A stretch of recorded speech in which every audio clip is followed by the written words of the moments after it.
Welcome to Hallmarked. I'm Santa Claus. And I'm Hallie, ranking all the Hallmark Channel original movies from A Storm in Summer to 5 More Minutes, moments like these. No wait. Hello and welcome to Hallmarked. I'm Kyle. That's what I'm supposed to say. You didn't. You lost your chance. I was too eager to say the titles A Storm in Summer and 5 More Minutes, moments like these. Usually you do the subversion of the introduction after you've done it more than never times. We're ahead of the game. We're doing things before it's cool. Yeah, speaking of, we're not ranking all of those. That was a lie. God, no. No, of course not. So, a couple of years ago, we did a little Hallmark analysis podcast, which was fun, but lost its way a little bit. Like, we didn't know what we were doing. No. We didn't have a good format. But thanks to our friends at the RexiPod podcast, which are the history ranking podcasts. Thanks, RexiPod. We found a format to steal. We did! So what we're going to do today is Hallie is going to walk through the plot of a Hallmark movie that I have not seen. And then, once we've just heard about the plot of this, we've got a series of ways we're going to rank these from 1 to 10, and then we're going to see how good of a Hallmark movie this is. I've got metrics for figuring out just how good, not of a movie, of a Hallmark movie specifically this is. Yes. So, yeah, I think, Hallie, it's time for you to tell me what we're watching, for everyone to pause, go watch it. Go watch it. Then come back. Yeah. And then listen to us talk about what you just watched. Yeah, if you watch it on the TV, like I did, like I recorded it and then I watched it later, it'll say 2 hours, but actually the movie is probably like 1 hour because there are so many commercials. I fast forwarded through all of them and I was like, God, I'm running out of time. And I was still late. But then I was like, oh, fast forwarding through these is taking up a chunk of my time. Anyway, getting into it. What are we watching? Oh, I'm sorry. We're watching Christmas Bedtime Stories. And now we have watched Christmas Bedtime Stories. What happens in Christmas Bedtime Stories? Well, first, we open with a series of establishing shots in a suburban neighborhood covered in snow. And also several military marine guys, because we're in a military base, as we find out a little bit later. The establishing shots don't do a whole lot to establish that, but the dialogue handles it later. It's fine. Also... Can they just not afford to shoot by a military base? Probably not. I've got one at my backyard. They can just come here. It's like a town military base. I don't know. I don't know how the military works, and I don't think Hallmark does either, so it's fine. So they're not like Marvel getting in like the shill money from the U.S. military, so they can have a realistic fighter jet. It wouldn't surprise me though if the U.S. military was like, "Yeah, we have a Hallmark fund." What do you mean? Like, yeah, we fund Hallmark. All that good Christmassy good stuff that the army likes. Weaponized Christmas spirit. There you go. That's what I was going for. All right. So we open with those establishing shots. There's also like a countrified Christmas song that's playing. I tried to Shazam it. Shazam didn't know what it was. Listeners, if you know what it is, please tell me. It was okay and I might listen to it again. Danielle, our main character, is running a toy drive, and even though she and the other teachers who teach like teachers do at the compound in the town that's at the military base, she just doesn't know how. Wait. So is the whole town a military base, or it's like one of those places where like military wives and families live? Okay. There's a line later where they're like, I can't believe this is surrounded by 55,000 acres of compound or something like that. But we don't see those acres of compound. It's just like a town with normal houses. There's a school nearby. Nightmarish. Yeah, we'll get to that. All right, so things established in this scene. Danielle, she's got a daughter, Audrey, very excited for the holidays.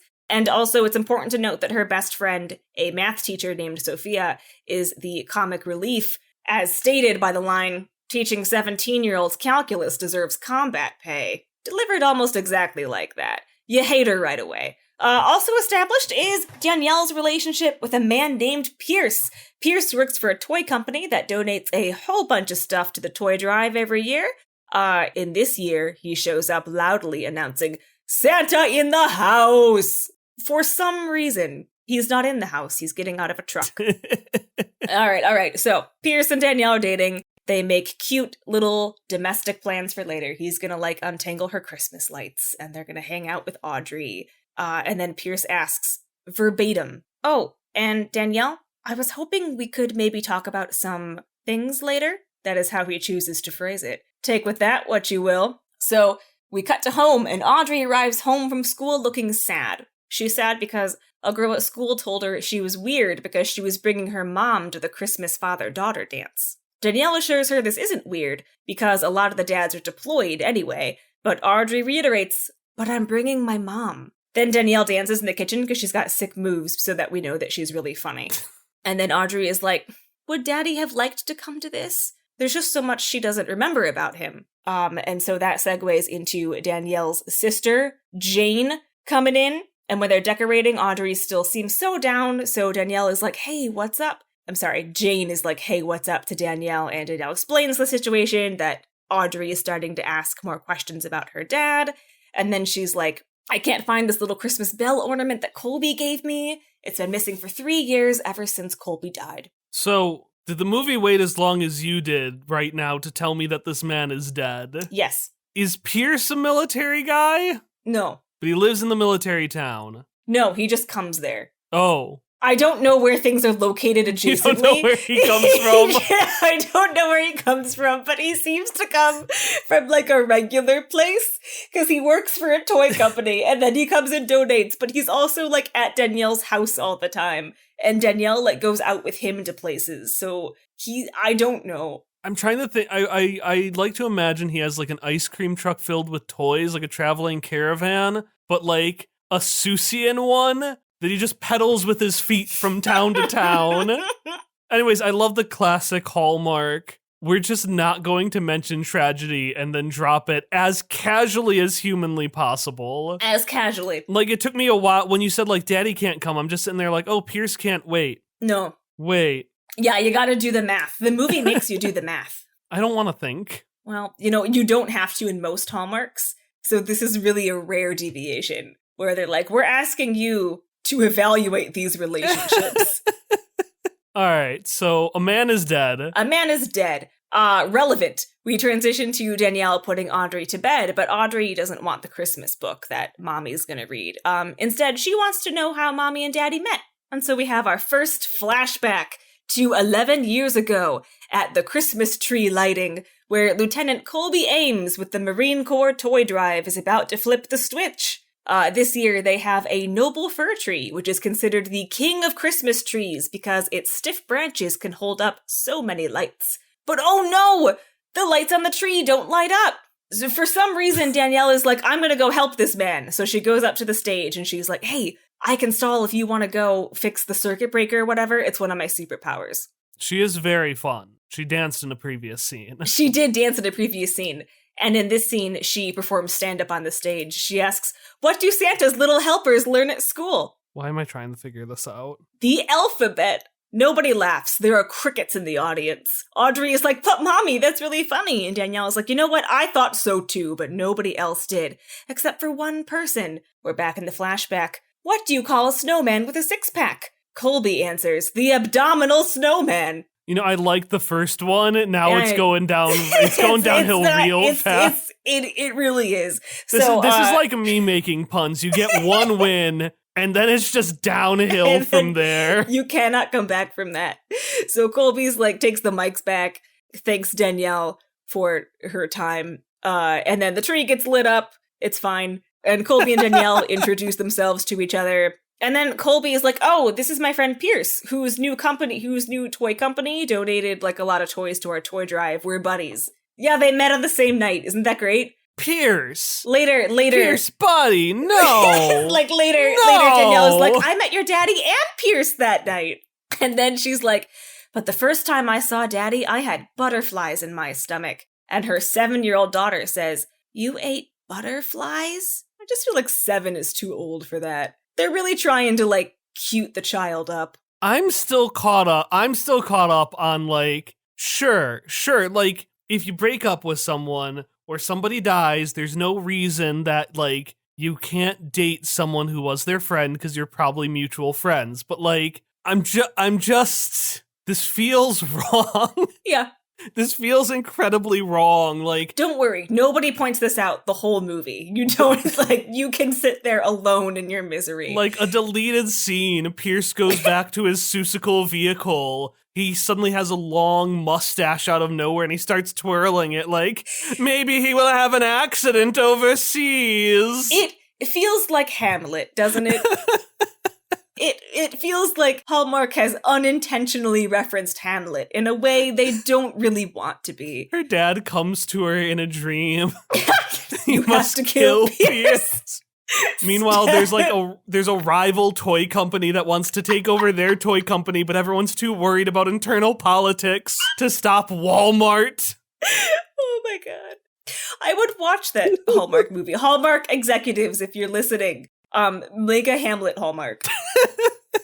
Please. So that night ends. Danielle is like, Christmas is a magical time of year because it's around Audrey's birthday, it's when Mom and Dad met, and when they got married, and it's when their dog Star came into their lives. So yeah, the bedtime story thing's been established by this point. So Danielle goes out to see the Christmas lights that Pierce has been hanging up, and she's like, they're beautiful. And Pierce says, you're beautiful. And then he proposes. Okay, cool. Good for him. Yeah, it's nice. So instead of saying yes, she asks if she can talk to Audrey about it first. And Pierce looks a little bit taken aback, but says, yeah, of course.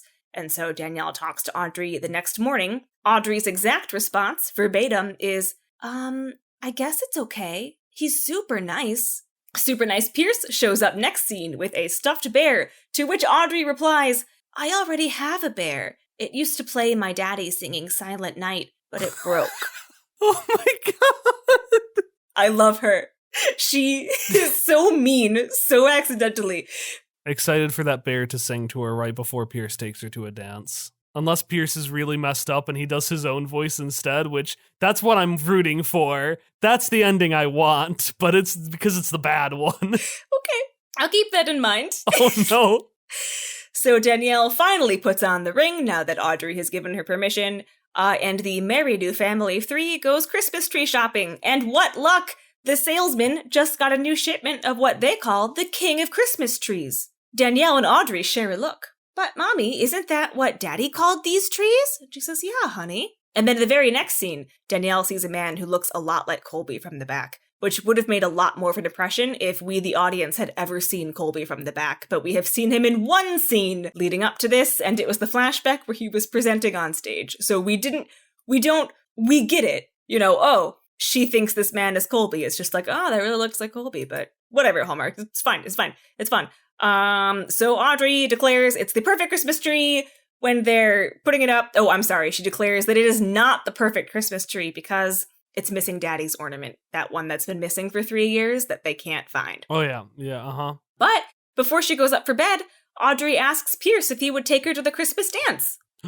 I know! This is a genuinely... That's exciting. It is exciting. It's a very touching moment. And after Audrey goes up, Pierce says that she just made his Christmas. He's so excited. Then Danielle warns Pierce, it's going to be 3 hours of nothing but boy bands and tween girls. And Pierce replies, bring it on. They ain't seen nothing like me. Curious how this is going to happen once the ghost of her father appears to take her to the dance. Like, what does that mean? They ain't seen nothing like me. What are you talking about, Pierce? They've seen plenty men.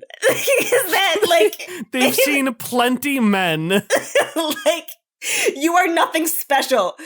All right, whatever. So Audrey asks for another story about Daddy, specifically about the ornament. She's really hung up on that one. The ornament, flashback, was one Christmas morning about a year after Danielle and Colby met. They're opening gifts, and Colby's like, I have one more, but it's not really a present. It's more of a commitment. It's a puppy! It's to keep her company when he's deployed. And the puppy has like a collar that's a ribbon with a little bell hanging on it, and a ring! Colby stresses that he's never loved anyone this much, and he knows the military life is hard, but, you know, does Danielle want it? And she does. And then he's like, we met her on Christmas, so Christmas felt like the perfect day to ask, and I want to spend every Christmas with you for the rest of my life. And then he, like, the dog collar he took off, the ribbon, he, like, ties it at the end in a loop. And it's their first Christmas ornament! And then Danielle names the puppy Star because it's Christmas. Of course. Wait, so they took the collar and made it So the it's ornament? not really a collar. It was just like a ribbon tied around the dog's neck. Oh, instead of, like, a real collar. It took me 2 watches to understand that. I can't... I was so confused about where this ornament came from. I was like, dogs need collars. I know. It's just he was a puppy and it was his first day at home. So when you said he appeared, I'm like, I guess the dog's dead too because they needed the collar. The collar? No, Star is still there. Star is just an adult puppy now. Okay. What some people call a dog, but I do not. And the next day, Star finds the ornament under the couch. Weird, right? Danielle has looked there so many times. You know, how did it get there? So she's really out of it at the toy drive later, and her friend Sophia is like, what's going on? And Danielle says, do you believe in signs? And Sophia says, like things written in the stars kind of signs? And Danielle says, like someone or something is trying to send you a message. To which Sophia replies, okay, I think we're talking in code now. Do you want to tell me what's going on there, Nancy Drew? 'Cause she's funny. She's the comic relief. I literally thought of 2 different terrible jokes I expected it to go, and somehow by not doing either, it's so much worse. Like I thought it'd be like signs. Oh, you mean like a stop sign or Wallace Street over there, or like someone's trying to send you a message. Oh boy, all the emails from kids' parents. Like those are both bad, but there's something. There's something. This is just like, are we talking in code? No, she's been pretty clear about what she tells you. But whatever. So Danielle tells her about everything that's happening, and Sophia's like, oh, they're coincidences. Also, you just got engaged, so it's possible you're feeling a little bit of guilt. Like, you shouldn't, but I know that is natural to feel for many, like, widows moving on.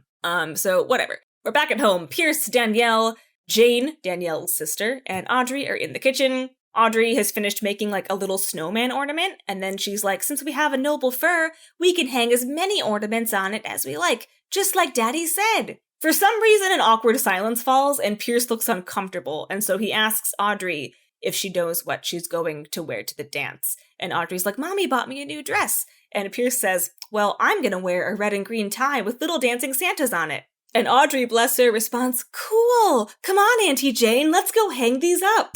The way she says it is so condescending and so patronizing. Like she's humoring this adult man who's like, your dad had a story about Christmas trees? I'm gonna wear a Santa tie. How old is she? 7. She turns 8 during the movie. She's gonna dominate in life. Absolutely. I wish the best for Audrey. Bless her. Cool. I want a coming of age story starring a teenage Audrey, just girl bossing through high school. Right? Like, just tell that girl who made fun of you something like, cool. Let's go hang these up. I already have a bear. You're doing kind of a Nancy Drew voice, so I'm imagining her as like power plays, doing the thing in the Nancy Drew game where she calls a phone. Hey, what's up? Okay, goodbye. Okay. Slams it down. So Pierce asks Danielle, like, hey, everything okay? And Danielle's like, oh, you know, Audrey's asking, and we're both just remembering a lot of things about Colby, which I know is the last thing you want to hear. And then Pierce is like, no, you can talk about him at any time. I understand. I miss Colby too. He was my friend. But then he got in the way. So whatever. Danielle's like, we should focus on our future. And Pierce starts to talk about, like, looking for a school district for Audrey and, like, moving somewhere else because his condo was too small. And Danielle was like, oh, I guess if I do get remarried, we have to move off the base. I hadn't even thought of that. But whatever. He's like, literally none of these decisions need to be made right now. Like, it's fine. And then he makes a joke about retiring in Florida. And she's like, and he's like, I was joking. It's fine. I was joking. And she laughs like he got her really good. And it bothered me, so I said it. All right, tonight's story. I don't get it. Because he's planning a lot, and she was like, "Oh, I hadn't even thought about that." And he was like, oh, this is just preliminary stuff. Because he talked to a realtor. I forgot to say that. He was like, I hope you don't mind. I have already been in talks with a realtor just to see what's around. She was like, oh. I inherited a wealthy fortune from my dead friend who's miraculously focused on me after he died. I don't know why he did that. His wife and child were right there, but whatever. Yeah, you know, his handwriting, got real bad in old age. He was like 30 something. That's why it looks different. So tonight's bedtime story is about their wedding, because Audrey was looking at an old picture and like, who's this? And they're like, oh, that's the flower girl. Her name was Jenny, and she was the daughter of a friend of Colby's, but Danielle hasn't seen Jenny or her mom Lisa in years. There was nothing notable about this wedding scene, except that they got married on Christmas Eve, because their families and friends, right? Who live a military lifestyle and already don't get to do a lot of things that other people get to do because their time isn't always theirs. Like, yeah, let's just get married on Christmas Eve with all these soldier people who are back, probably wanting to see their families. But no, we're getting married in this tiny little church where Colby is going to promise a lifetime of Christmases, and he's always going to find his way home to her. And then he promises to always laugh at her jokes. And she responds by whispering, liar. Which is weird because he's actually never really laughed at the jokes. He just got that one right, and then they hit whatever. Then Danielle says one of the best lines in the movie. Who would have thought that a short circuit would lead to a love like this? Said very genuinely. It gets points for being genuine, honestly. Yeah, I mean, okay, I'll give him that one. We'll give it. So the next morning, Danielle runs out to a cafe, and who does she run into but Lisa and Jenny, the people in her wedding? I know. So Lisa and Danielle sit down to chat, and Lisa mentions that she's gotten married to someone else, and then Pierce walks in, and Lisa's like, oh, are you two together? And Danielle is like, oh, yeah, we're engaged. And it's really awkward, and it doesn't need to be. It's awkward because Danielle didn't tell her about the engagement, and Lisa, like, found out, but they've been talking for, like, 3 minutes. So I don't know, man. They were just catching up.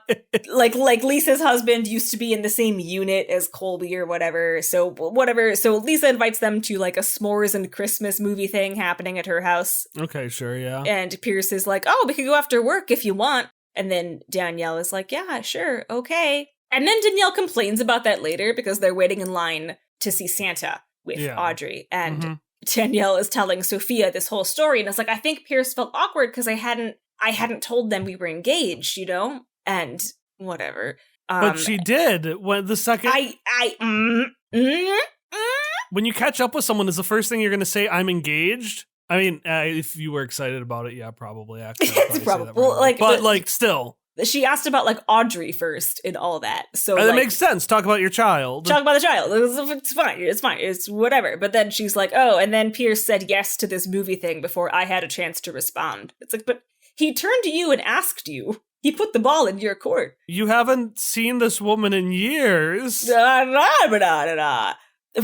Fine. So Audrey meets Santa. Do you know what she asked Santa for Christmas? Does she ask for her father? No. Oh. They did not go that route. I fully expected them to. Well, because she's been accepting Pierce a little bit, but I wasn't. I'm fully like I'm fully expecting, even though they're slowly accepting him, to like him rip off the mask and be like, "I've been Colby this whole time. Like, oh, I needed to leave the military. I've been testing your loyalty. You failed." No, what Audrey actually asked is, "Can you make my bear sing again with my daddy's voice?" Santa is confused and says, well, that might be tough, but we'll do the best we can. It's a good Santa. I'll give him points for that, sure. Yeah, why not? Good Santa.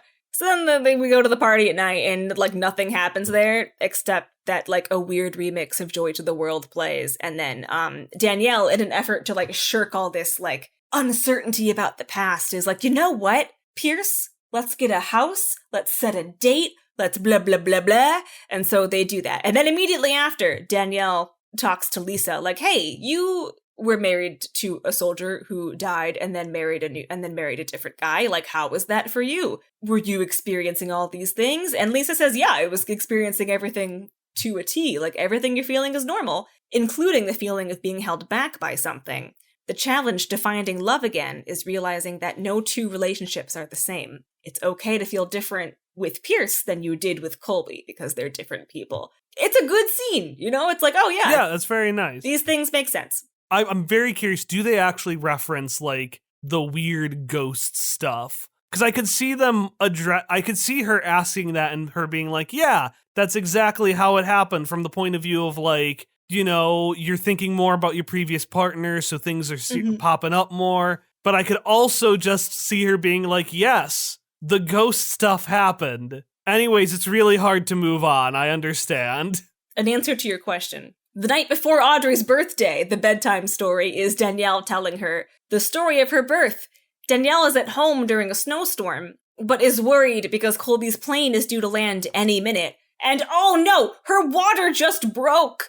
Jane, her sister, calls for an ambulance, but the roads are really bad, so the ambulance may not be able to make it through. Yeah. And then Danielle is like, call Colby! So she does, and Colby just landed, and they have some communication difficulties because there's a snowstorm in the background, and it's very dramatic, but finally they get through she's having the baby! And Colby jumps into a Jeep, and then dashes off to the rescue, and that is it.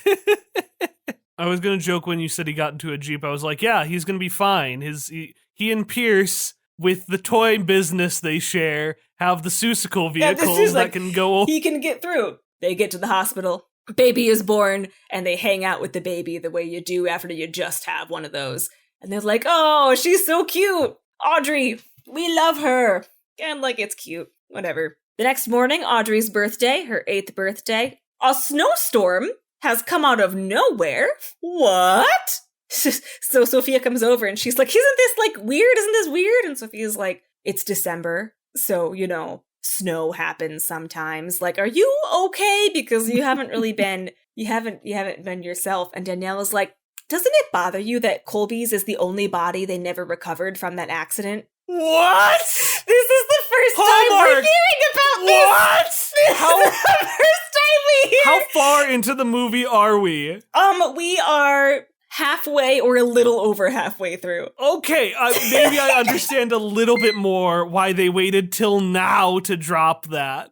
Yeah, his body was never recovered. So that's dropped, and then Danielle hallucinates that Colby is the one singing happy birthday instead of Pierce when they're giving Audrey her cake. And then Pierce is like, hey, what were you talking about in the hallway to Sophia? And Danielle was like, look, I've been seeing all these signs or whatever, and I'm going to go talk to General Anderson about the crash again. And then Pierce asks if they're okay, and she says, I think so. Yes. Not great vibes for Pierce. I'm waiting for this to be a movie that's actually all about the perspective of the guy played by James Marsden in The Notebook. So Danielle goes to talk to the general. And she's like, look, I was grieving when you told me that first time, and I don't think I really processed it. Could you please explain exactly what happened again? It was nighttime, and a surface-to-air missile hit the aircraft over the Gulf of Aden. 9 men from the unit and 2 pilots were found strapped to their seats. Colby was not found in the plane. In answer to Danielle's questions, no, it is not possible that Colby was captured somewhere, because insurgents claimed responsibility for the attack and all the deaths and didn't mention any survivors. And no, Colby could not have swam to shore because they sank 9 miles offshore, and all evidence suggests he was swept to the open sea, which is why the military had him declared officially dead. That night, Danielle goes to Pierce's company Christmas party, and coworkers are asking about their honeymoon plans, and Danielle's like, oh, we haven't thought about it yet. And Pierce is like, yeah, I've kind of been looking at beach destinations, I like the beach, it's relaxing. But it's not Christmassy. It's not Christmassy. That's the first... Right? Yeah. He's getting, if he's not getting death flags, he's getting Marsden flags is what I'm going to call them. He's getting the, yeah. It gets worse immediately after, because the big boss man makes a speech, and at the end he's like, I couldn't leave everybody without one of my signature Christmas jokes. Oh no. What did the gingerbread man put on his bed? The only answer I thought was gingerbread, but that's not a pun. Just more gingerbread. A cookie sheet, Danielle calls with delight from the crowd. The boss is delighted, and Pierce awkwardly laughs along with Danielle, and then he goes, I'm sorry, his jokes are so annoying. Thank you for indulging him. And Danielle says, oh, I actually thought it was kind of funny. They share an awkward look, and then Danielle goes to the bathroom. All right, so we're flag number 2 now. There were probably more before it was revealed that the husband was still alive, but so Pierce drives Danielle home, and he's like, "Hey, we don't have to go to the beach for our honeymoon." And she's like, "No, you know what? The beach is relaxing. I could use relaxing." But then he's like, "Are you having second thoughts?" And she says, about the vacation? He says, no, the marriage. And she's like, oh, no, everything's fine. And they have the same conversation they have had 3 times this movie about, hey, everything good? And they're like, yeah, of course. Blah, blah, blah, blah, blah, blah. So this night's bedtime story is prompted by the question, Mommy, when's the last time you saw Daddy? It was over video chat.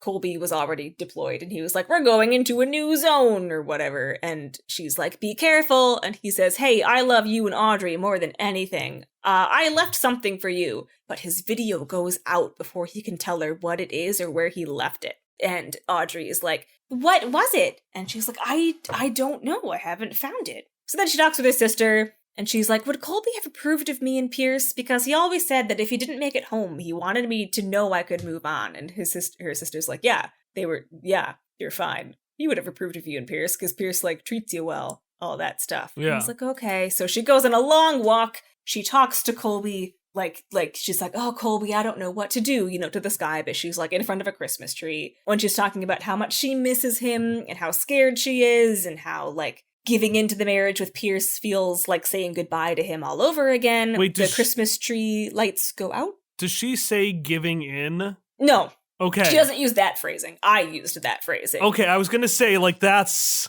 Oof. That would have been worse. She means it, but she doesn't say it. Whatever. So the lights go out, and then they relight up, and it's like, ooh, spooky! And there's a toy drive party the next day. It is a rounding success. So she thanks all of her friends. She's like, hey, thanks for helping me through this, and says everything that we have heard before in multiple scenes. Multiple scenes, by the way, that I haven't even included in this rundown of what has happened. Whatever. It's just another scene.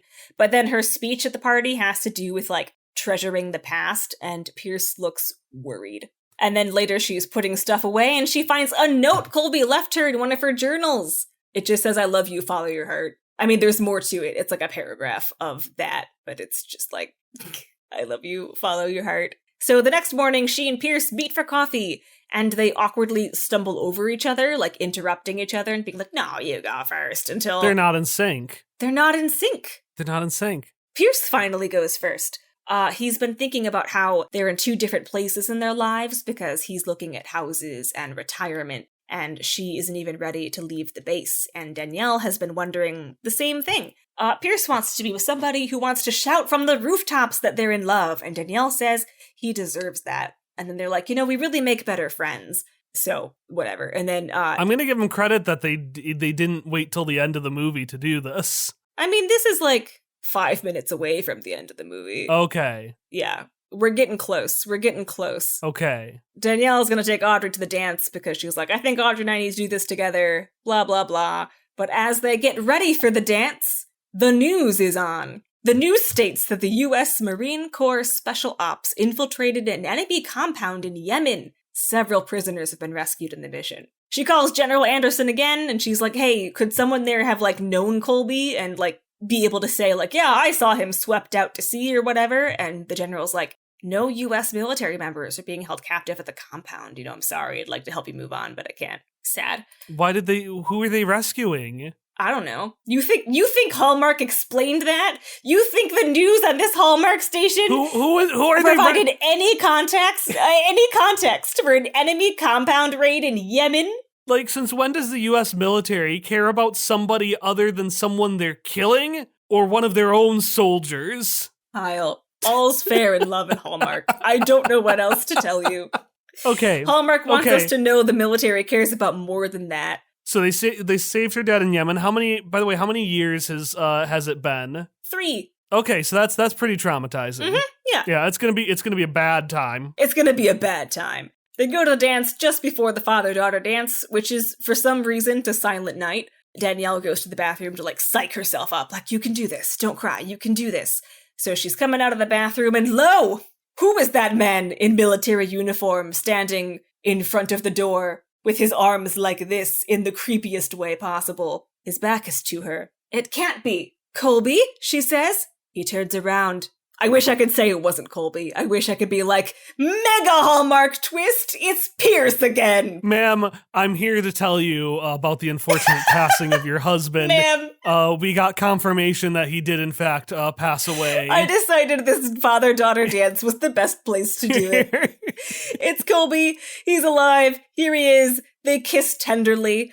Dramatic music plays in the background. He was captured and held at a compound, and then there was a raid, and he escaped before realizing it was the US forces who liberated him. And then he discovered that because he, went to the embassy. I don't know. He's here, and he's thought about her and Audrey every second of every day. And they go in to see Audrey because she was, dancing with friends, and Audrey makes these really weird faces that I don't like, because I think the child was told to overact and then followed directions, and they weren't good directions. So then they dance to, a different song because Silent Night is done, and that night, they both put Audrey to bed. And Audrey says, "You were right, Mommy. The best things really do happen at Christmas."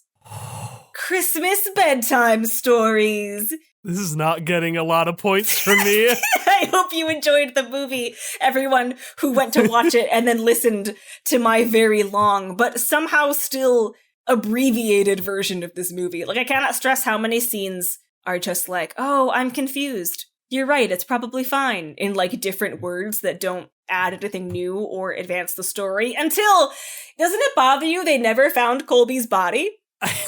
Just coming out of nowhere. Hallmark fucking loves doing that. Right? Don't move on, kids. Right. Moving on is for bad people.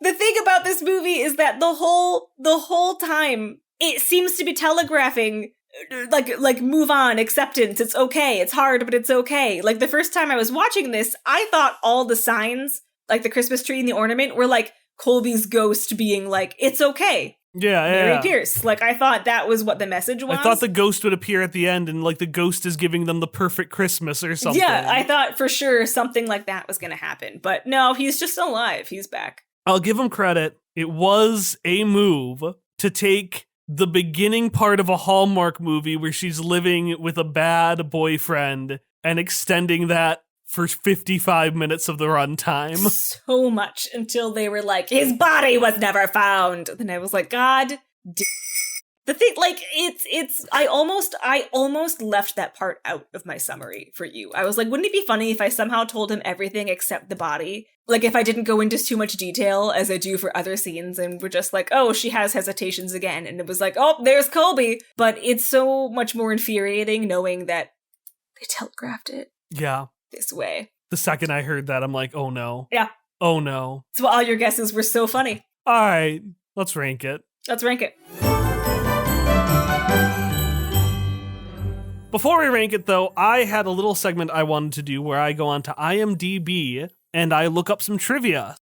There's only one piece of trivia, which is Scott Fee and Yvonne Shaw are a real-life television newscaster and meteorologist, respectively, as they portray in the movie. And that was it. The meteorologist just says, hey, there's a snowstorm in both the flashback and the present day. And then later the newscasters are we liberated people in Yemen.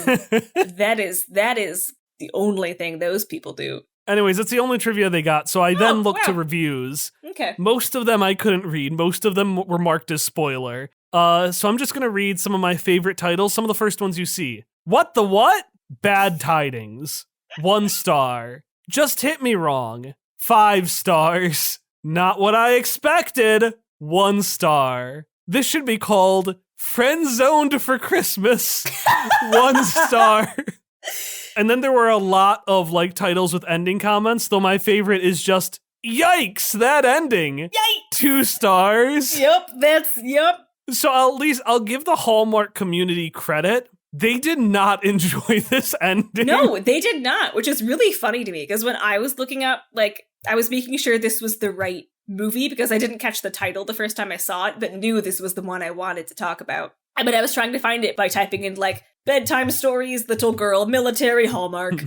I came across some person's very informal review, but it was oh my God, we won't talk about Pierce. He's fine. He's fine. He's just, He's not Colby. He's not Colby. And then at the end, dear reader, I am not kidding you. I sobbed. I was no, you didn't. You're a liar. You're such a liar. This is, no. All right, so what we're about to do, we're stealing from Rexy Pods here. Specifically, we're stealing from American President's Totalis Rankium, because I just wanted a format to steal. So we've got 4 main rounds. Hallie and I are going to go through each of these. We're going to rank the movie from 0 to 10.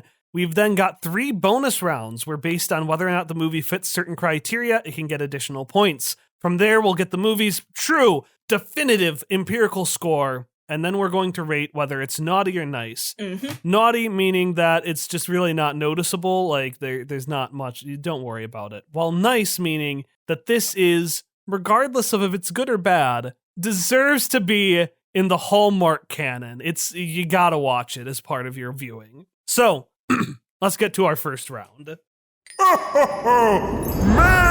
marketability! So Merry Marketability is the one you're going to expect. It is how Christmassy is this movie? Specifically, how much does it make you want to buy Hallmark products? Mm-hmm. So we're talking about things like the fact that they don't have an artificial tree, or that's the main one I can think of right now. So Hallie, as the expert, what vibes are you getting on this? Like, let's talk about it a bit first, and then we can come up with our rankings. Yeah, so I don't have like a number exactly, but I mean, when you say Merry Marketability, I think of the classic Hallmarks that's like a small town in Vermont that makes syrup, and like there's one cafe where they make their coffee black, and they make the best pumpkin pie you've ever had. And not only do they like get a real tree, but at least one person scoffs at the idea of a fake tree. That kind of thing doesn't really happen in this movie. Like, the decorations are nice. Wonderful things happen around Christmas. Christmas is an integral part of the backdrop because so many important things have happened to this little family around Christmas, but like, nobody learns anything about Christmas. There's no Scrooge who's like, wow, maybe I've been a jackass this whole time. No, it's just Pierce. It's poor Pierce. It's just Pierce, and he is honestly fine. He's really boring, but like, he's whatever. Like, he and Danielle just don't mesh, and it was kind of weird they were together in the first place, because, you know, he's Colby's friend, and it's like, like, so much of the lessons in the movie, if we can call it a lesson, doesn't have to do with Christmas or opening up at the holidays or even having a novel Christmas experience. Although I suppose your dead husband coming back to a father-daughter dance is a novel Christmas experience. Yeah, I think I've got my score for this. Where are you thinking for score? I think I'll go 3 just because they really do make an effort to like insert the word Christmas everywhere. They really try to make Christmas a personal part of the people's pasts, but nothing past that because there's no depth to it, really. I'm going to give it a 3 as well, and here's my argument, is that listening from you, it sounds like it's a very, very effective marketing movie. Unfortunately, the marketing isn't for Christmas, it's for the U.S. military. That's correct, yeah. The military part kind of overshadows any other, like, small hometown vibes you could be getting, because they're on a military base. Not a small town in Vermont that makes syrup. All right, so 3 and 3 combined. That is a 6 out of 20 for Merry Marketability. 6 out of 20 for Merry Marketability. Oh, Carryism. Carryism, named after Mariah Carey's All I Want for Christmas Is You, is where I think this is going to be an interesting conversation. Yeah. How's the romance? Man, okay. So the first time I saw this movie, I only caught it like halfway through, or a little bit before halfway through. I didn't really have a good gauge the first time because I watched the second Christmas Memory, the one of him like proposing to her with a puppy. Yeah. And so I thought like, oh, what other cute memories did I miss? Like, did I miss any other cute memories? Are there things like leading up to this? Like, I didn't know how they met and stuff. And I was only half paying attention because I was like working and doing other things. Yeah. So like, I only saw like, oh, a cute couple who's sad and stuff like that. So I hate saying it. There is an undeniable spark between Colby and Danielle. I was like, I like them, you know, like the military sucks, but at least this cute little military couple is cute because she teaches on the base and he wears nice sweaters and he got her a puppy and like at least spouse comes back from the dead is something that Hallmark hasn't, to my knowledge, done so far. And that really adds to like their whole thing. Now, how their whole thing could have been better is if everything leading up to that didn't read as a classic struggling with moving on thing. and was instead literally anything else. I think not having... It's interesting, because I think not having Pierce there would have made it feel a lot less weird. Significantly so. If she was just, like, living, you know? But also, halfway through when we revealed that the body was no longer there. And of course, I knew there was a twist ending, and I read the friend zoned thing. But for me, that still triggered, Pierce is not the love interest. And I kept seeing ways they foreshadowed that in the earlier parts. Like him not responding well to her talking about her dad, or there was another one I was thinking, just the weirdness around the party and stuff. And I don't know how to rank that, because it means they did a very good job of making him less favorable compared to the main romantic lead. Right. But it's also just means most of the movie you're not feeling that lovey-dovey stuff. And the thing is that when they're like, we're better as friends, like, they're correct, because they are good in the same scenes together. It's just like, I don't know, you're a bad couple. And I'm simultaneously like, Pierce isn't right for you because he's doing all these things, while also being like, I don't know, these things seem completely normal to me and like part of a functional relationship. Like, I have looked at the beach, but we don't have to go there. I don't know. This feels like real person things to say. Pierce puts me in a position where I am mad no matter what he does because the writing is bad. I've been flitting between 4 and 6. I think I'm going to do a solid middle of the road 5 because it's compelling. But also people were clearly very mad at the ending. Yeah. So like the romance couldn't have been that good, and you spending half the movie with a good romance and half of it with a bad romance. I'm gonna give it middle of the road. I'm gonna do 5. Okay. What are you feeling? I'm gonna go 4. All right, so that is 9 for Carrieism. Oh, the Hans Gruber Memorial Award for Compelling Conflict. The Hans Gruber Memorial Award for Compelling Conflict is talking about the conflict in the movie. Specifically, like, there might be a company's trying to take something down, like tear down Christmas, or you have to make a card or something like that for I know there's a greeting card one. Or my personal favorite, you have been a wonderful life into a universe where you married this guy. Yeah. So that's kind of what I'm talking about for conflict. Personally, I enjoy things that are either very much grounded in reality. Like, mean company wants to come in to make condos and take down this old building. Or, again, full-on magic. Yeah. So this is losing points for me already for Colby not being a ghost. Yeah, absolutely. And it's if he was a ghost, this was going to be like an 8 for me, probably. Ghost Colby would have been so cool. And even alive Colby with no Pierce, I would have been like,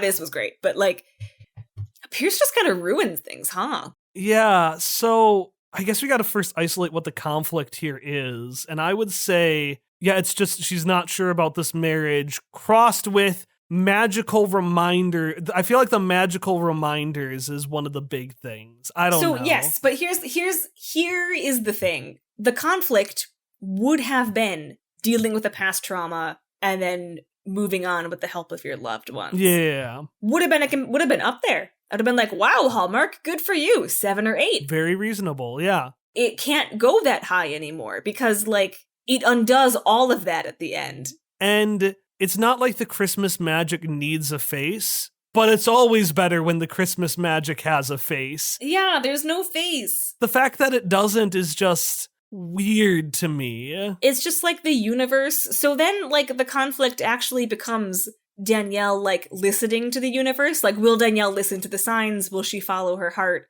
But, like, the signs, again, seemed to be telegraphing to me, Colby wants you to move on and be happy. So that part doesn't even make sense to me as a conflict. All right, I think I've got my score. Okay, I've got mine. Do you want to go first, since I went first last time? I'm giving it a 4, because it cannot go above 5. It absolutely can't. But at least a lot of the conflict is about Audrey being like, tell me stories about my dad. And Danielle finally being like, yeah, I can do that, because she just hasn't really talked about it as her own way of coping. And I'm like, okay, the Audrey angle makes it a little bit better. And she also, like, I appreciate that it's not like an I don't want a new dad situation. That's true, yeah. She's fine with Pierce. And like, honestly, I was going to give it a 3, but I gave her a point for cool. And I already have a bear. So 4 it is for me. It's going to get a 2 from me. And that's mostly because if Colby was a ghost, it was going to get an 8. So I'll split the difference between 8 to 10, put it down to 2. That means for the Hans Gruber Memorial Award for Compelling Conflict, we have a 6. Ho ho ho! Fridge placement. Fridge placement is probably the most, it's not the longest name, but it's the longest to explain. So, each year you get a bunch of Christmas cards, and the really good ones go, right on front of the fridge, where the not so good ones go on the side of the fridge. This is all to say that we're gonna rank the cover. Just the cover? That's it? The cover, yeah. It's cover? It's the image one. All right. So I'm going to first describe what we see here. What we see here is we see this woman and her child under a tent, classic kids book style, while she has a flashlight on a magical book that her daughter is reading. Yeah, there are a lot of sparkles coming from that book. Which none of this seems like how it's probably actually is. They never actually read from the book. In fact, they make a big sign of putting the book away and then telling stories. Okay, so it's losing points from that. And then also I just noticed we have a military man. Mm-hmm. Can't tell if it's Colby down there. That's Colby. So, yeah, okay. So I want to talk about the positives first. Okay. Because I have a feeling, as someone who watched it, you can pick apart the negatives more. Mm-hmm. Do like the setup. It's got a fun Christmas bedtime stories vibe. Now, I'm already going into cons. Looking at it makes me think it's going to be an anthology. Mm-hmm. The one thing I really like about this is that with the exception of the military man, you don't see the romantic interest. And at first, I was like, well, that's weird. It's usually just a man and a woman. Yeah. Or if they're feeling spicy, a man and a man. I don't know if they've probably done woman and woman too. Well, hang on. Main characters, have they done that? Sometimes a sibling is gay. Okay. And sometimes a friend is gay. And there have been both gay and lesbian friends. In either case, I'll give him credit. This does hide who the main love interest is. He's technically on there, but because you don't see him, they're not false marketing. And so that earns points from me. The twist does not work at all in the context of the story, but I will give credit to the people making the poster for hiding it. I'm already seeing in your face that you've got thoughts, so it's your turn. Well, Kyle, the thing about hiding the plot twist is that this poster to me hides the entire plot.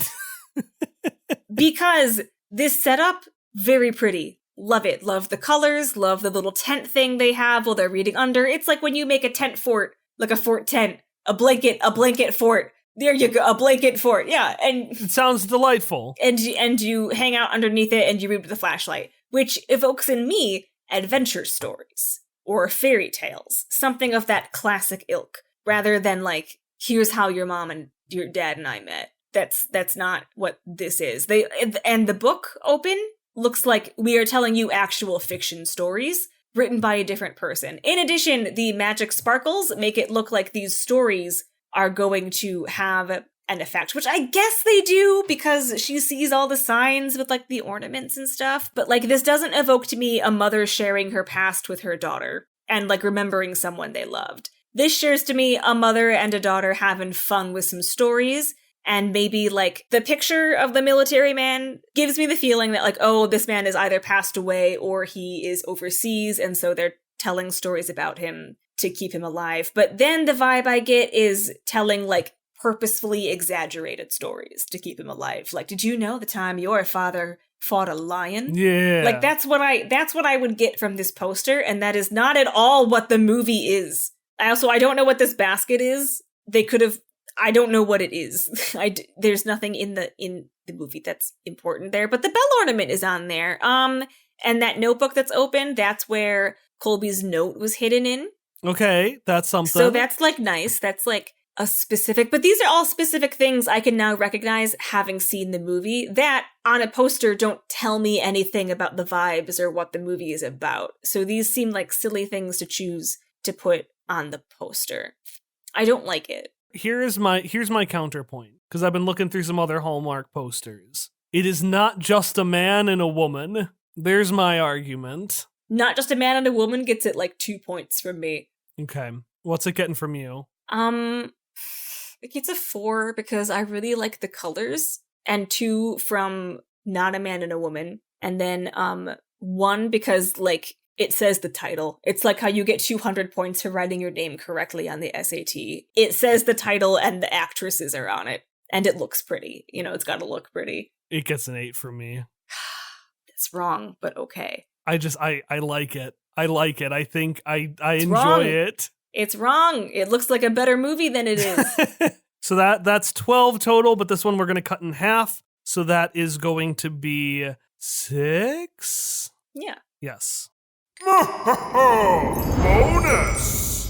Now we're going to have some bonus rounds. Because we aren't cutting in half like they are for Totalis Rankium, each bonus round is going to be worth 2 points instead of 1. And some of them have multiple criteria. So the first bonus round, do the leads have Christmas names? 2 points for each name. And names are things like Christian and Holly. And no, I don't think neither of them do. Not a single person. All right, next one. 2 points. Is there a tragic child? Yeah, Audrey's a tragic child. Someone at school made fun of her for bringing her mom to the daddy-daughter dance. Now, here's the interesting one. Bonus points if their tragedy is magically fixed through the power of Christmas spirit. So it has to be, it's fixed, and it's through Christmas. So if she went to like the dance with, I actually joked to Emily before this, my wife, I said, so for example, if a kid had a dead dad and like the new guy became a father figure, that wouldn't count. But if the dad magically came back to life, and I wasn't sure because on one hand, he doesn't come back to life. On the other hand, the final line claims that Christmas brought him back. I was going to say, I'm going to argue for it getting the bonus points because of the final line. The best things really do happen at Christmas. I think we have to give it. Okay. That's 4 points. And finally, I didn't pipe down Santa Claus here. I said, is there specifically a magical or unsettling Santa Claus? No. And yeah, I don't think this Santa counts. No, this completely normal mall Santa handled a problem well and did not appear to have any actual magical powers, nor were the signs attributed to anything besides the universe. So can't give it here. Okay, so I've tallied up all the points. That means Christmas Bedtime Stories, out of a possible 80 points, has 31. 31 out of 80! Congratulations, Christmas Bedtime Stories. But we have one more thing before we must wrap up. And that is, we have to decide, is this movie naughty or nice? Naughty or nice, as I said again, is not, is it bad or good? It's not only is it worth watching, is it required watching? If you are going through the Hallmark canon, is this something that is really notable, worth watching? Earlier, when you said naughty was anything that's like not notable, I was like, well, you could argue that it's notable because yikes, that ending. Like the twist ending is really, that would be my argument. That would be my argument for it being like a classic Hallmark, but we've also argued like we didn't give it a lot of points in Merry Marketing because it didn't have a lot of classic Hallmark Christmas stuff, and no one was named like every other argument we've made, except that it is notable because the ending is so yikes and nobody likes it. So it would have to be like a nice with an asterisk if we gave it nice. It's tough because if we had seen more, since this one came out this year, so it would have been one of the last ones we saw, I would have had a much better gauge of how much worse does this get and how much weirder does this get. The twist ending is all I can give it, yeah. Yeah, I don't know if that's enough. Because it's not weird, it's not exceptionally good, it's got a bad theme, but a mundane bad theme, and if this was the only one with a bad twist like this, I would argue it's nice. Mm-hmm. With how many movies Hallmark has made, I can't in good faith assume this is the only one with a bad twist. What if we gave it nice pending? Okay. Because we already broke our introduction format, so let's also break the naughty and nice format before we even do a real one. So So you know how Santa, he's checking his list and checking it twice? It's going to get a first check nice. And we'll come back, and when we check this a second time, assuming we ever do, then we can decide. Assuming we check other Hallmark movies as well to see if there are any twists. I don't know if any off the top of my head, and I consider myself a Hallmark aficionado, but there are still many that I have not seen, and so I would like to explore the canon a little bit more before we do the second check mark on this one. Okay, so that is, it is going to be first check nice, I guess First is what check we'll call nice. it.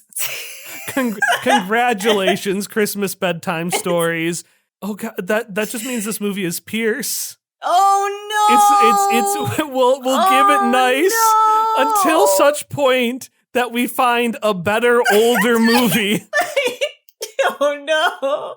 And that is Christmas bedtime stories. I hope you enjoyed our bonus episode going into revisiting Hallmarked from a new point of view, stealing another format, and just shoveling U.S. military propaganda at you for an hour and some change.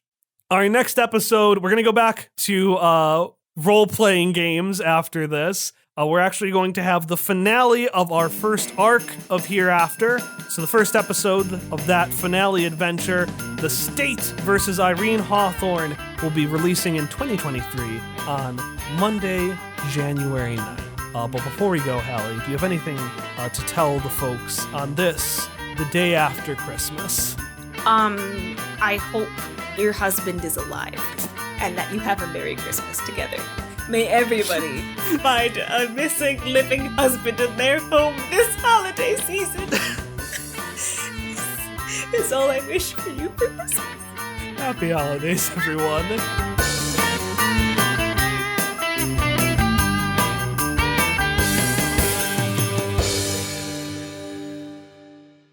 This week on Hallmark, I'm not going to do that. Hallmarked!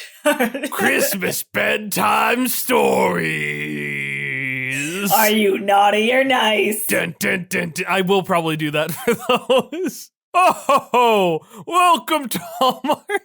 Actually, Santa would work for the main rounds. That was a decent Santa. It's just Megan's voice. Oh yeah, that's what it is also. We will not be using real criteria. I cannot stress that enough. We're using custom criteria, but this is... Do you see any other Hallmark ranking podcasts out there? No, this is there actually might be one, but this is still the definitive... Oh, yeah, no, I meant real as in, like, is the cinematography good? Oh, okay. How much on Wii is in it? Is it in black and white? Like, that... Is it good?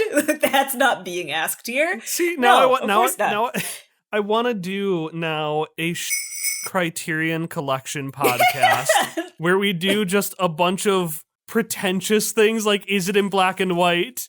How much of the language is in French? Not another language, French specifically. Specifically French. How many times does the man drink whiskey? Yes, we're going to table that. Listeners, you heard it here first. Not only have we subverted our own format before doing our own format, we now have a second podcast, a third podcast, a fourth if we count Hallmarked 1. I'm going to see if before they did the original channel movies, keep going. I'm going to see if they did Hamlet. They did The Tempest. Do that. I'm going to put this in the post credits, but they did make a Hallmark back in 2000. It's got this really just generic looking white guy staring at a skull. That could be any man off the street. He looks like he's just wearing 2 white office t-shirts, one of which has been more unbuttoned than the other. Look at those buttons that were definitely not made in the 15th century. Oh my god, I love William Shakespeare's immortal classic of love, hate, murder, and revenge. It was made by Hallmark Entertainment. So not a Hallmark Channel original movie, I don't think. But... It's not an original, but I want to see it.